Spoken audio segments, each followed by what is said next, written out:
Hello বন্ধুরা, আমার আজকের নিবেদন তাল নবমী, কলমে বিভূতিভূষণ বন্দ্যোপাধ্যায়। ঝমঝম বর্ষা, ভাদ্র মাসের দিন। আজ দিন 15 ধরে বর্ষা নেমেছে। তার আর বিরামও নেই, বিশ্রামও নেই। ক্ষুদিরাম ভট্টাচার্যের বাড়িতে আজ 2 দিন হাঁড়ি চড়েনি। ক্ষুদিরাম সামান্য আয়ের গৃহস্থ। জমি জমার সামান্য কিছু আয় এবং 2-4 ঘর শিষ্য যজমানের বাড়ি ঘুরে ঘুরে কায়ক্লেশে সংসার চলে। এই ভীষণ বর্ষায় গ্রামের কত গৃহস্থের বাড়িতেই পুত্র কন্যা অনাহারে আছে। ক্ষুদিরাম তো সামান্য গৃহস্থ মাত্র। যজমান বাড়ি থেকে যে কটি ধান এনেছিল তা ফুরিয়ে গিয়েছে।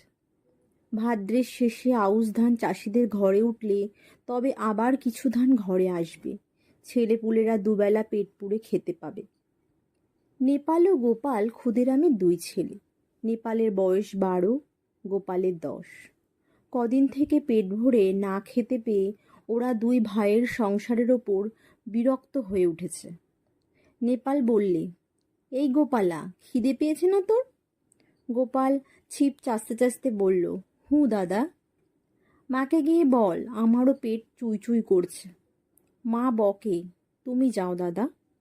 বকুক গে, আমার নাম করে মাকে বলতে পারবি না? এমন সময় পাড়ার শিবু বাড়ুজ্যের ছেলে চুনিকে আসতে দেখে নেপাল ডাকলে, ও চুনি, শুনে যা। চুনি বয়সে নেপালের চেয়ে বড়, অবস্থাপন্ন গৃহস্থের ছেলে, বেশ চেহারা। নেপালের ডাকে সে ওদের উঠানের বেড়ার কাছে দাঁড়িয়ে বললে, কি? আয় না ভেতরে। না, যাব না, বেলা যাচ্ছে। আমি জটি পিসিমাদের বাড়ি যাচ্ছি, মা সেখানে রয়েছে কি না ডাকতে যাচ্ছি। কেন, তোর মা এখন সেখানে যে?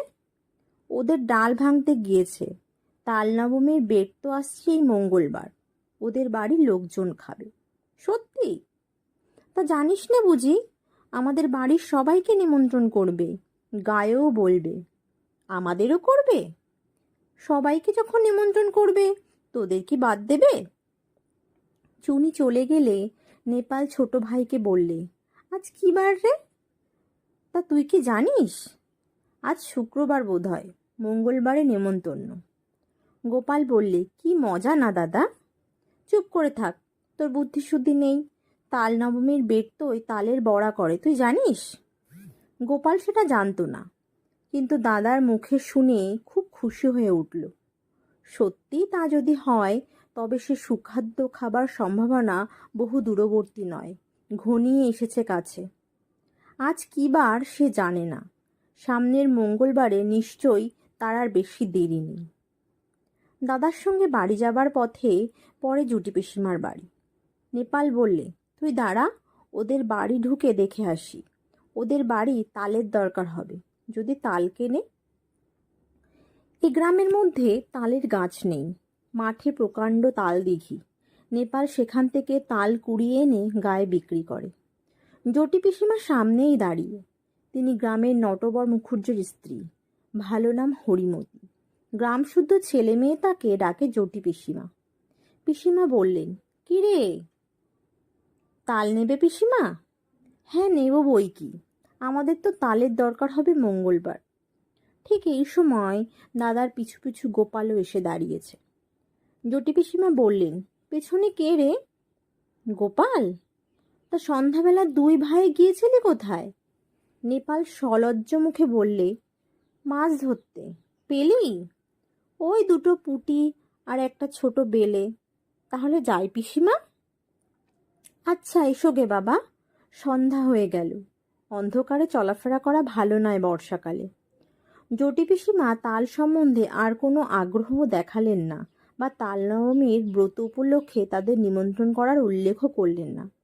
যদিও দুজনেরই আশা ছিল হয়তো জটি পিসিমা তাদের দেখলেই নিমন্ত্রণ করবেন। এখন দরজার কাছে গিয়ে নেপাল আবার পিছন ফিরে জিজ্ঞেস করলে, তাল নেবেন তাহলে? তাল? তা দিয়ে যেও বাবা। কটা করে পয়সায়? 2টো করে দিচ্ছি পিসিমা। তা নেবেন আপনি? 3টে করেই নেবেন। বেশ, কালো হেরে তাল তো। আমাদের তালের পিঠে হবে তাল নবমীর দিন, ভালো তাল চাই। মিষ্কালো তাল পাবেন, দেখে নেবেন আপনি। গোপাল বাইরে এসে দাদাকে বললে, কবে তাল দিবি দাদা? কাল। তুই ওদের কাছে পয়সা নিস নে দাদা? নেপাল আশ্চর্য হয়ে বললে, কেন রে? তাহলে আমাদের নিমন্ত্রণ করবে, দেখিস এখন। দূর, তা হয় না। আমি কষ্ট করে তাল কুড়োবো আর পয়সা নেব না? রাত্রে বৃষ্টি নামে। হু হু বাদলার হাওয়া, সেই সঙ্গে পূব দিকের জানালার কপাট দড়ি বাঁধা। হাওয়ায় দড়ি ছিঁড়ে সারা রাত খটখট শব্দ করে ঝড় বৃষ্টির দিনে গোপালের ঘুম হয় না। তার যেন ভয় ভয় করে। সে শুয়ে শুয়ে ভাবছে, দাদা তাল যদি বিক্রি করে তবে ওরা আর নিমন্ত্রণ করবে না। তা কখনো করে? খুব ভোরবেলা উঠে গোপাল দেখলে বাড়ির সবাই ঘুমিয়ে, কেউই তখন ওঠেনি। রাত্রের বৃষ্টি থেমে গিয়েছে, সামান্য একটু টিপ টিপ বৃষ্টি পড়ছে। গোপাল এক ছুটে চলে গেল গ্রামের পাশে সেই তাল দিঘির ধারে। মাঠে এক হাঁটু জল আর কাদা। গ্রামের উত্তর পাড়ার গণেশ কাওড়া লাঙল ঘাড়ে এই এত সকালে মাঠে যাচ্ছে। ওকে দেখে বললে, কি খোকা ঠাকুর, যাচ্ছ কনে এত ভোরে? তাল কুড়োতে দিঘির পাড়ে। বড্ড সাপের ভয় খোকা ঠাকুর, বর্ষাকালে ওখানে যেও না একা একা। গোপাল ভয়ে ভয়েই দিঘির তাল পুকুরে তালের বনে ঢুকে তাল খুঁজতে লাগলো। বড় আর কালো কুচকুচে একটা মাত্র তাল প্রায় জলের ধারে পড়ে।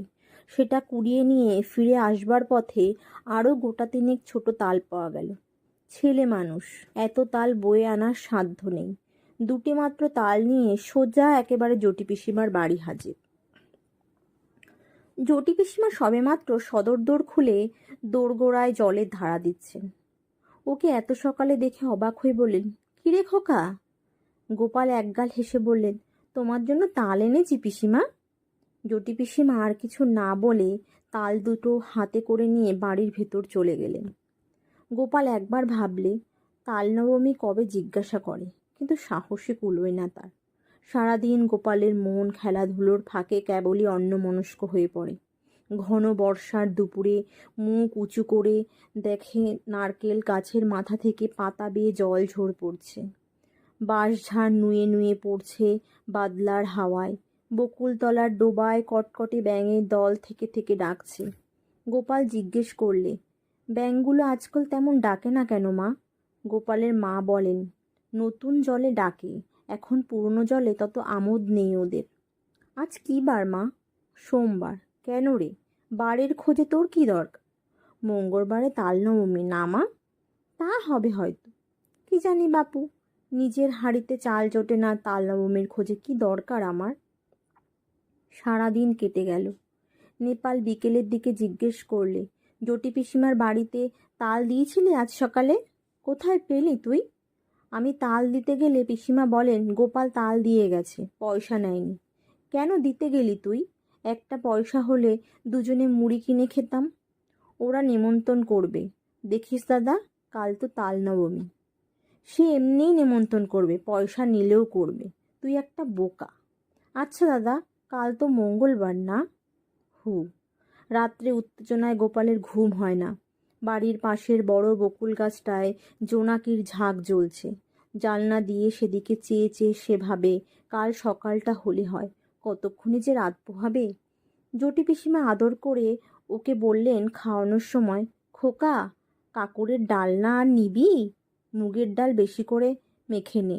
জটি পিসিমার বড় মেয়ে লাবণ্যদি একখানা থালায় গরম গরম তিলপিটুলি ভাজা এনে ওর সামনে ধরে হেসে বললে, খোকা, কখানা নিবি তিলপিটুলি? বলেই লাবণ্যদি থালাখানা উপুর করে তার পাতে ঢেলে দিলে। তারপর জটি পিসিমা আনলেন পায়েস আর তালের বড়া। হেসে বললেন, খোকা, যাই তাল কুড়িয়ে দিয়েছিলি তাই পায়েস হলো। খা খা, আজ যে তাল নবমী রে। কত কি চমৎকার ধরনের রাধা তরকারির গন্ধ বাতাসে, খেজুর গুড়ের পায়েসের সুগন্ধ বাতাসে। গোপালের মন খুশি ও আনন্দে ভরে উঠল। সে বসে বসে খাচ্ছে, কেবলই খাচ্ছে। সবারই খাওয়া শেষ, ও তবুও খেয়ে যাচ্ছে। লাবণ্যদি হেসে হেসে বলছে, আর নিবি তিলপিটুলি? ও গোপাল! হঠাৎ গোপাল চোখ চেয়ে দেখলে জানালার পাশে বর্ষার জলে ভেজা ঝোপঝাড়, তাদের সেই আতা গাছটা। সে শুয়ে আছে আর তাদের বাড়িতে। মার হাতের মৃদু ঠেলায় ঘুম ভেঙেছে। মা পাশে দাঁড়িয়ে বলছেন, ওঠ ওঠ, বেলা হয়েছে কত। মেঘ করে আছে তাই বোঝা যাচ্ছে না। বোকার মতো ফ্যাল ফ্যাল করে সে মায়ের মুখের দিকে চেয়ে রইল। আজ কী বার মা? মঙ্গলবার। তাও তো বটে, আজই তো তালনবমী। ঘুমের মধ্যে ওসব কি হিজিবিজি স্বপ্ন সে দেখছিল। বেলা আরও বাড়ল। ঘন মেঘাচ্ছন্ন বর্ষার দিনে যদিও বোঝা গেল না বেলা কতটা হয়েছে। গোপাল দরজার সামনে একটা কাঠের গুঁড়ির ওপর ঠায় বসে রইল। বৃষ্টি নেই একটুও। মেঘ জমকালো আকাশ। বাদলের সজল হাওয়ায় গা শিরশির করে। গোপাল আশায় আশায় বসে রইল বটে, কিন্তু কই, পিসিমাদের বাড়ি থেকে কেউ তো নিমন্ত্রণ করতে এলো না। অনেক বেলায় তাদের পাড়ার জগবন্ধু চক্রবর্তী তার ছেলে মেয়ে নিয়ে সামনের পথ দিয়ে কোথায় যেন চলেছেন। তাদের পিছনে রাখাল রায় ও তার ছেলে শানু, তার পিছনে কালীবর বার্জের বড় ছেলে পাঁচু, আরও পাড়ার হরেন। গোপাল ভাবলে এরা যায় কোথায়। এ দলটি চলে যাবার কিছু পরে বুড়ো নবীন ভট্টাচার্য ও তার ছোট ভাই দিনু সঙ্গে একপাল ছেলে মেয়ে নিয়ে চলেছে। দিনু ভট্টাচার্যের ছেলে কুড়োরাম ওকে দেখে বললে, এখানে বসে কেন রে, যাবি না? গোপাল বললে, কোথায় যাচ্ছিস তোরা? জটি পিসিমাদের বাড়ি তালনবমীর নিমন্ত্রণ খেতে। করেনি তোদের? ওরা বেছে বেছে বলেছে কি না, সবাইকে তো বলেনি। গোপাল হঠাৎ রাগে অভিমানী যেন দিশাহারা হয়ে গেল। রেগে দাঁড়িয়ে উঠে বললে, কেন করবে না আমাদের নিমন্ত্রণ? আমরা এরপরে যাব। রাগ করবার মতো কি কথা বলেছে সে বুঝতে না পেরে কুড়োরাম অবাক হয়ে বললে, বারে, তা অত রাগ করিস কেন? কি হয়েছে? ওরা চলে যাবার সঙ্গে সঙ্গে গোপালের চোখে জল এসে পড়ল, বোধহয় সংসারের অবিচার দেখেই। পথ চেয়ে সে বসে আছে কদিন থেকে, কিন্তু তার কেবল পথ চাওয়াই সার হলো। তার সজল ঝাপটা দৃষ্টির সামনে পাড়ার হাড়ু হিতেন দেবেন গুটকে তাদের বাপ কাকাদের সঙ্গে একে একে তার বাড়ির সামনে দিয়ে জটি পিসিমাদের বাড়ির দিকে চলে গেল। আজকের গল্পটি এখানেই শেষ হলো বন্ধুরা। গল্পটি ভালো লাগলে লাইক কমেন্ট শেয়ার করতে ভুলবেন না। আজ তাহলে আসি বন্ধুরা, ধন্যবাদ।